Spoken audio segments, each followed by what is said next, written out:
There are definitely better Fursonas I could have come up. The heck was that?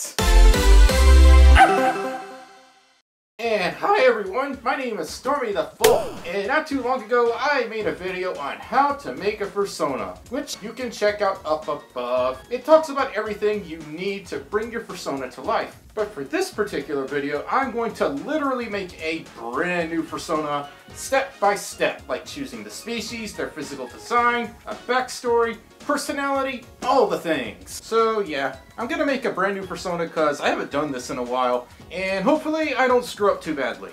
Let's do this. So a long time ago, my local gas station used to carry this really delicious orange cream soda that I can't really find anymore. Being that orange cream soda is one of my most favorite things on this planet, why not implement that into a Fursona? I mean, you could base your Fursona on whatever you want for the most part. Want to make a flash drive doggo? You can do that. A burger bear? Yep. A calligraphic canine? Yeah, you can do that too. The point I'm trying to make is your Fursona can be based on nearly anything you can imagine, and that includes beverages. Use your creativity to the max. So, what species would mix well with my affinity for this carbonated, citrusy drink? Why, a sodaroo, of course. Sodaroos are kangaroos based around a type of beverage, and you can become any beverage you can imagine. It doesn't even have to exist in the real world, it can be totally made up. And anyone can make a sodaroo too.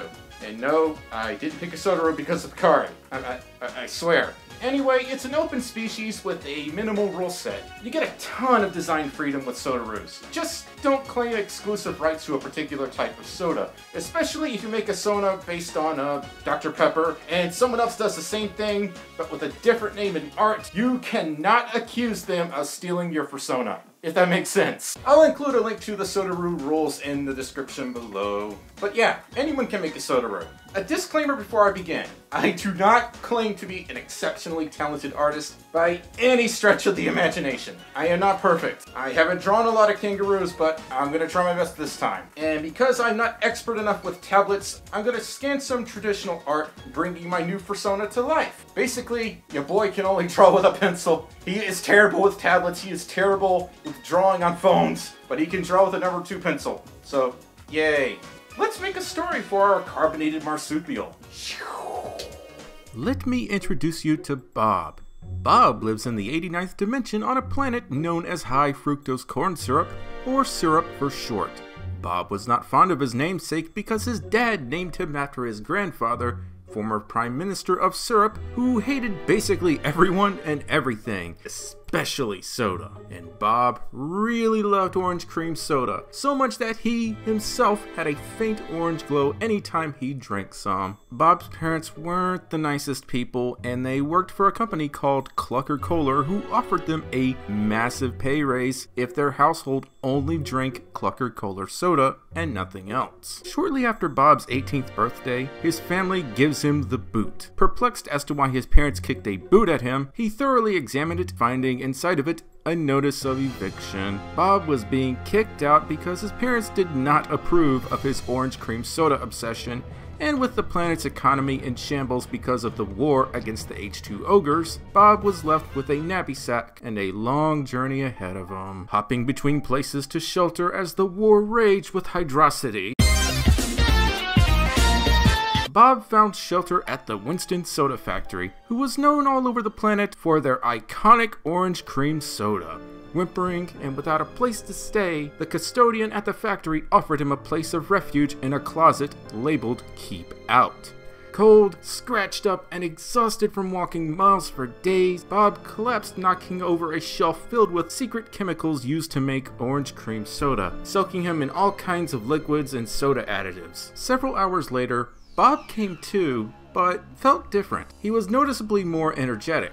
Bob stood and gasped at his reflection at the mirror in front of him. He had mutated. He was noticeably taller, stronger, and his natural kangaroo coat had alternated into a pattern of oranges. The H2 ogres had broken in, rummaging through any valuables they could find. and with Bob's newfound confidence, strength, and agility, he leapt nearly 100 feet in the air, hurling down towards one of the water leaders. The enemy shouted, "Out of my way, kid, or I'll dilute you to the nearest water plant." Homeless, distraught, livid, with an empty stomach, Bob jump-kicked the ogre through a brick wall, and the ogre, gasping for breath, yelped, "Who the heck are you?" Bob responded, "Call me Orenji the Sodaru." And that's the story of our Sona, Orenji. Pretty epic and well written, right? I'm a great writer, if I do say so myself. So now we know what our Sona looks like, kind of. Orenji needs a ref sheet too, so let's explore the design aspects of Orenji and what inspired them. Living up to his name, Is filled with orange cream soda from the inside out. I don't want his physical appearance to be too loud, but I also don't want it to be blender than a glass of tap water. Those friggin' H2 ogres. Blech. I kept a minimal number of colors on Orenji, because as you add more and increase the color palette, it not only becomes more difficult to aesthetically stitch it all together, but it can make for a very expensive fursuit commission, should I decide to get one made. So if you're making a Fursona, that's something you should really keep in mind. Now let's get to the other physical traits. Orenji was just another run-of-the-mill Kinga of Rue, till he came into contact with Chemical X, bloatingly sweet syrup, which altered his physiology in many ways. Like his floppy listeners, they look a little different. In this pic, they've taken traits from actual oranges. See how the inside of the ear sort of resembles a seed from an orange? Excluding the eyes and the outline, the entire color palette in this picture came from a real-life orange. So that's another tip you want to keep in mind if you base your persona on like a food. And the eyes are a calm, pleasing azure blue. Because I wanted blue eyes, to be honest. That's the only reason I can come up with, okay? I like blue, and so should you. Everything should be blue. Also, check out them leggies. See the bubble pattern? It fits with the whole soda theme of Orenji. This design is not finalized, by the way. Just thought you should know. And at the end of the day, Orenji is my Sona, and his design is always subject to change, just like Stormi's. And here's Orenji's ref sheet. Pretty cool, huh? Special thanks to Treble for making this for me, and Key for providing the reference sheet outline. Okay, we've talked about what Orenji looks like and all that jazz. Let's talk about his powers and strengths. Orenji doesn't have God mode enabled. Oh sure, he's got the usual things like super strength, super speed, and he can burp earthquakes. And his ears allow him to pick up the quietest of things, like a fly farting in the distance. And if you run into Orenji and your name somehow starts with the letter P, get this, he can turn you into a potato. So if your name is Peter or something, you should be very wary of this orange boy. Unless you want to be a potato, that is. Everyone has weaknesses, and Orenji has his own set of weaknesses as well. He really does not like puzzles, and he quivers in fear at the sight of algebra and geometry. He really, really hates math. That's like his kryptonite, and in reality, it's like my kryptonite too. And Orenji is a pretty tall boyo. He's about 6 feet. And as for his likes and dislikes, Orenji, as his name would imply, he really loves orange cream soda. It's a staple liquid in his daily diet. His blood flows with it. He also loves pizza and snack cakes. He also loves 80s music and retro gaming. And he's a sleepyhead. I really dislike how hot it gets in here. And Orenji dislikes that too. But he also dislikes loud, uncontrollable noises. Like being stuck in an elevator with generic waiting music is the worst. And he hates spicy foods. Fun fact, I also dislike most spicy foods. And software updates. Actually, I think a lot of us hate those. Or at the very least we're annoyed by them. Because there's nothing more annoying than watching your favorite YouTuber when suddenly